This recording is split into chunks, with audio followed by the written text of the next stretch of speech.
Bonjour, bonjour mes amis. De nouveau, nous sommes ensemble pour un petit moment de partage encore ce matin autour de la série à la découverte du cœur du Père. Oui, ça fait quelques mois que ça dure maintenant. J'espère que ça vous aide à approfondir votre relation avec Dieu. Le but de ces vidéos, c'est vraiment ça. Ce n'est pas tellement de vous faire part de la richesse de la parole de Dieu, mais plutôt mes réactions personnelles, mes réflexions personnelles en ce qui concerne les versets du Nouveau Testament qui nous parlent du Père. Oui, c'est une recherche que je mène maintenant depuis plus d'un an, qui a changé ma façon de prier, ma relation avec Dieu a été enrichie énormément à travers cette première expérience, cette expérience que j'ai vécue au mois de juin 2019, mais qui continue et qui s'approfondit au jour le jour, à travers les versets et l'inspiration de ces versets. Donc, ce que je vous apporte est assez personnel, c'est vrai. Peut-être si vous cherchez davantage une structure, un enseignement très structuré, vous aurez peut-être besoin d'autre chose. Mais mon but, c'est pas pour vous apprendre la Bible, mais pour vous faire découvrir une relation avec le Père. Notre verset aujourd'hui, c'est Jean 14, verset 7. Jean 14, verset 7. Jésus qui parle, et il parle à des disciples. C'est lors d'une conversation avec Thomas, dans un premier temps, qui va ensuite être reprise par Philippe. Donc, il dit à Thomas, si vous me connaissiez, vous connaîtriez aussi mon Père. Et dès maintenant, vous le connaissez et vous l'avez vu. Dès maintenant, vous le connaissez et vous l'avez vu. Ici, Jean aborde toute la question de connaître le Père. C'est une des raisons même pour notre série. Et donc, dans cette conversation, un des grands thèmes de l'évangile de Jean est traité. Alors Jean, on le connaît par les thèmes qu'il aborde, tels que l'amour, tel que le Père lui-même, oui, tel que demeurer, c'est un mot qui revient souvent dans l'évangile de Jean, et bien sûr ce mot connaître. Ce mot connaître. Et Jésus est en train de dire à Thomas et aux autres disciples qu'il était possible pour eux de connaître le Père. Alors j'aimerais vous dire qu'il est possible pour nous de connaître le Père. Certainement, si vous suivez depuis un certain temps ces vidéos, connaître le Père, ça vous concerne. Alors, le mot connaître, on l'a déjà abordé à au moins une ou deux reprises. C'est un mot qui est très riche au niveau des nuances. Le mot traduit en français, c'est simplement connaître. Mais dans la langue originale de la Bible, du Nouveau Testament, le grec, c'est un mot qui a une richesse dans les différents sens qu'il pourrait avoir. J'aimerais repasser rapidement sur les différentes possibilités de ce mot connaître pour pouvoir identifier surtout celui qui nous intéresse avec ce que Jésus nous dit. Alors, la connaissance vient après avoir fait une expérience personnelle. J'ai eu l'occasion, à un certain moment, il y a plusieurs années, de faire la connaissance de l'évangéliste mondialement connu, Reinhard Bonnke. Mais c'est pas parce que j'ai fait sa connaissance que je le connaissais. Pourtant, je peux dire, je connais Reinhard Bonnke, ou je l'ai connu avant sa mort, bien sûr. Donc, la connaissance, ça peut être aussi une perception qui ne vient pas comme un flash, mais plutôt par une révélation progressive. C'est un peu comme le soleil levant qui n'arrive pas tout d'un coup, qui progressivement envahit le ciel. Comprendre, c'est aussi comprendre parfaitement. Ça veut dire que maintenant, j'ai une compréhension de l'ensemble du sujet.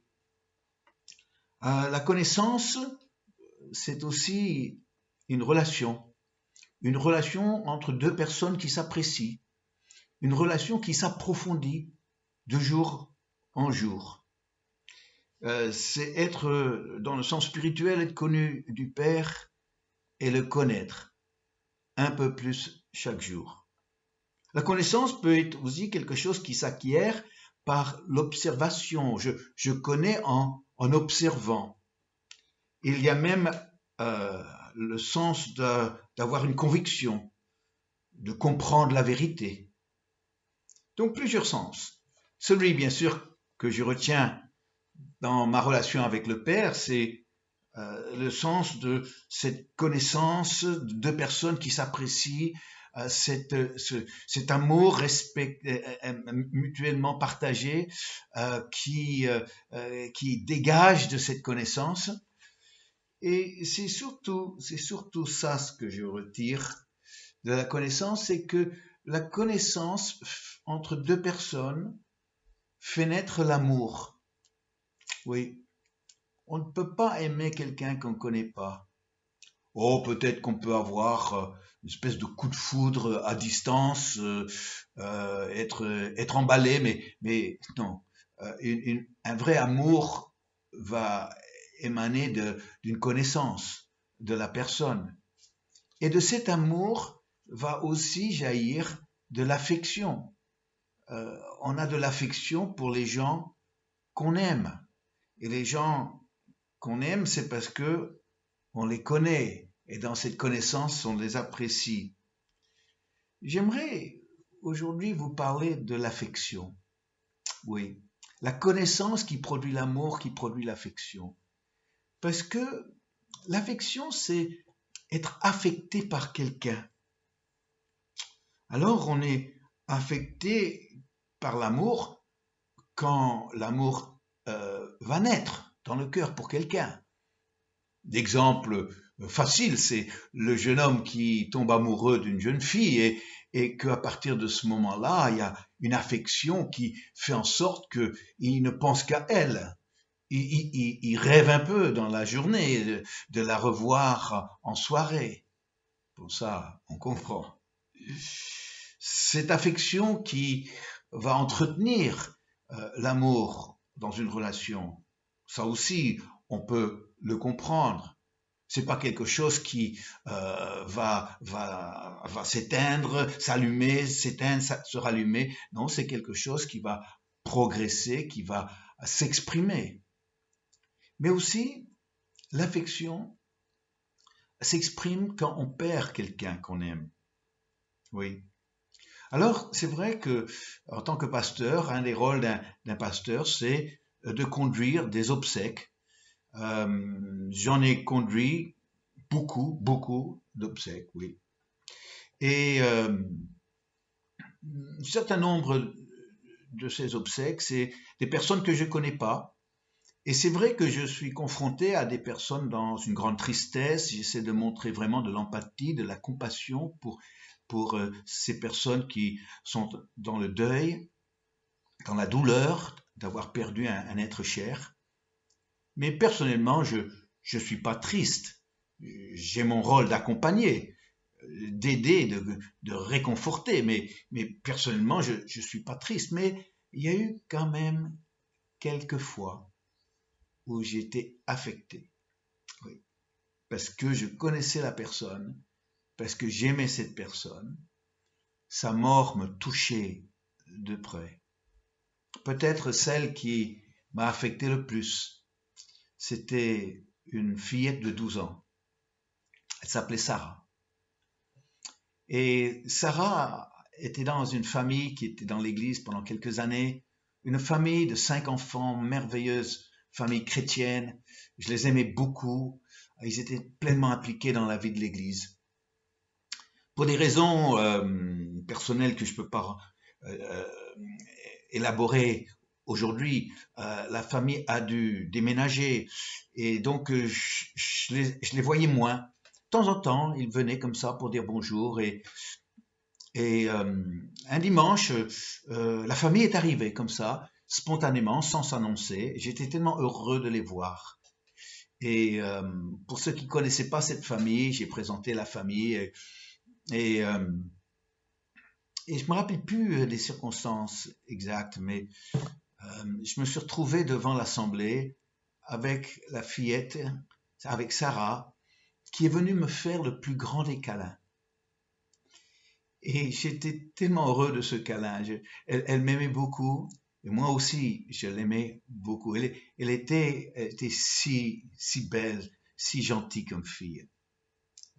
Et voilà, dans la semaine qui a suivi, les circonstances pour moi sont pas vraiment très claires.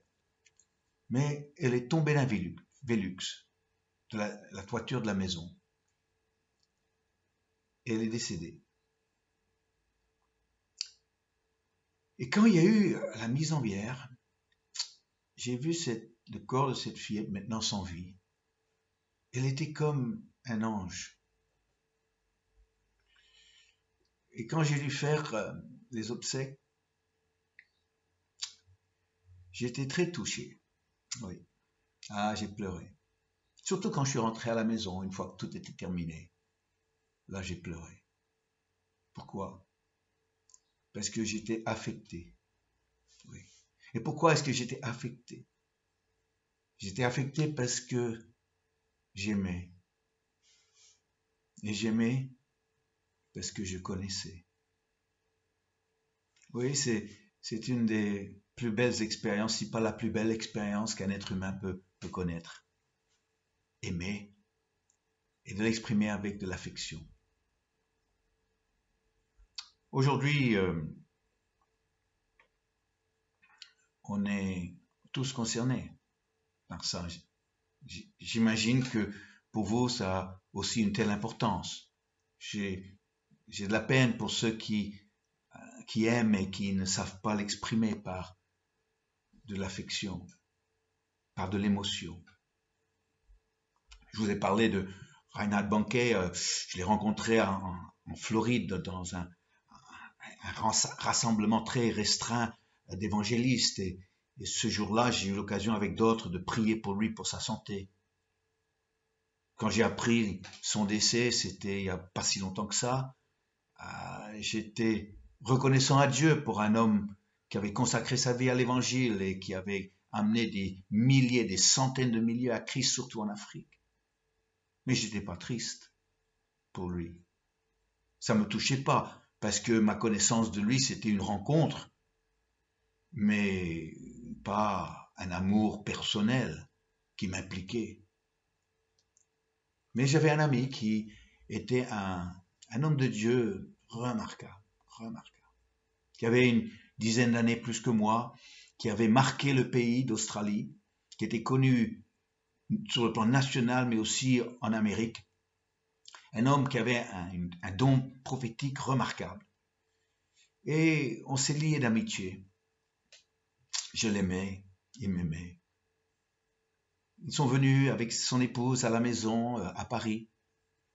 Et nous, passé du temps chez eux en Australie, mais aussi on a passé des semaines aux États-Unis, en Virginie, chez eux. On a joué au golf ensemble. Un soir, je me souviens, nos épouses sont allées se coucher, et puis on était juste là tous les deux, tard le soir. Et je lui ai posé une question, mais comment tu reçois de la part du Saint-Esprit des prophéties parfois si précises?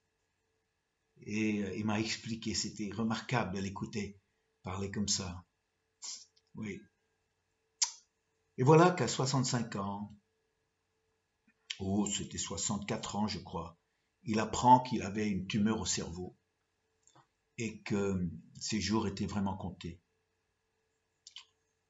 J'avais de la peine quand j'ai appris ça. J'avais de la peine. J'étais affecté. Et finalement, l'année suivante, il en est décédé. Et je me souviens du jour quand j'étais à Paris que j'ai appris la nouvelle. Et j'ai pris la tondeuse et j'avais besoin d'être seul avec mes pensées, avec ma tristesse. Et j'ai tondu l'herbe, mon jardin dans la région parisienne. Et pendant que je poussais cette tondeuse, les larmes coulaient à flot. Mais pourquoi? Parce que J'étais affecté parce que j'aimais, parce que je le connaissais. Et si je vous parle de ça aujourd'hui, même si c'est un peu douloureux de parler de personnes disparues qu'on a aimées, j'ai dit, mais c'est ça la relation que je veux avec le Père. Je veux être affecté par mon Père. Je veux être affecté par l'amour que j'ai pour lui. Un amour qui est en train de s'approfondir, oui, parce que la connaissance du Père que je n'avais pas il y a un certain temps. Je croyais en lui. Je connaissais ce que la Bible disait sur lui, mais je ne le connaissais pas vraiment.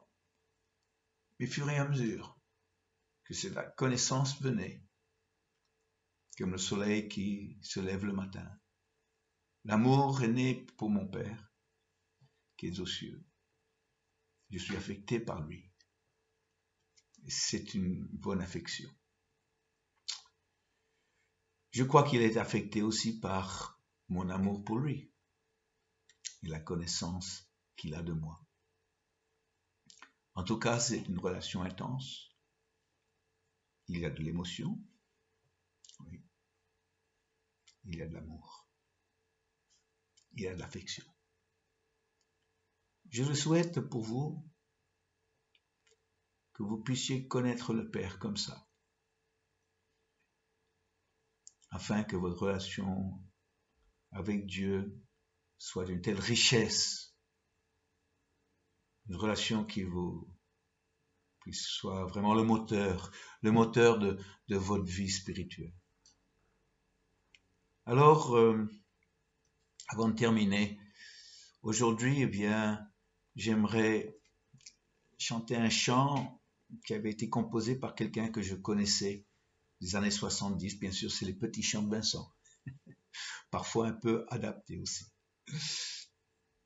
Tu es mon Père et je te louerai. Tu es mon Père et je t'adorerai. Oh, rends grâce à Dieu le Père, car il est bon, car sa miséricorde durera jamais. Tu es mon Dieu, mon Père, et je te louerai.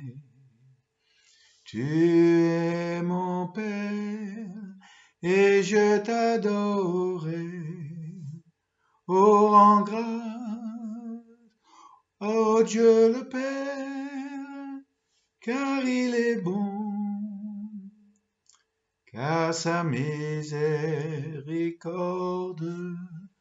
durera jamais. Bon, vous m'excusez, c'était un peu haut pour moi. J'ai commencé.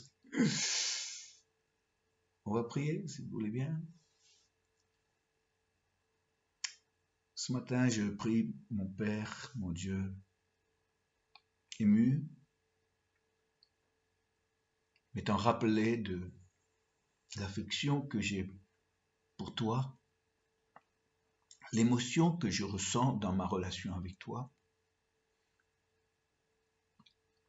Je te remercie de ta riche présence qui m'enveloppe dans ton amour. Je suis absorbé par ta présence. Père, ma prière est pour tous ceux qui suivent cette vidéo. Que là, en écoutant cette vidéo, ta présence viendra sur eux. Naîtra dans leur cœur une affection pour le Père. Père, toi-même, tu es affecté par ce que vivent, comment aiment tes fils et tes filles. Et aujourd'hui, nous voulons simplement te dire, vivre notre vie comme ça pour toi, Père, le reste ne compte plus. Les choses de cette terre pâlissent dans la présence de notre Père. Merci Père. Père, oh Père, je t'aime, nous t'aimons. Merci chers amis. Des moments comme ça, je veux en vivre tout le temps. Et de pouvoir les partager avec vous, c'est une grande joie pour moi. Je vous souhaite une très bonne journée et à bientôt sur le petit écran. Au revoir.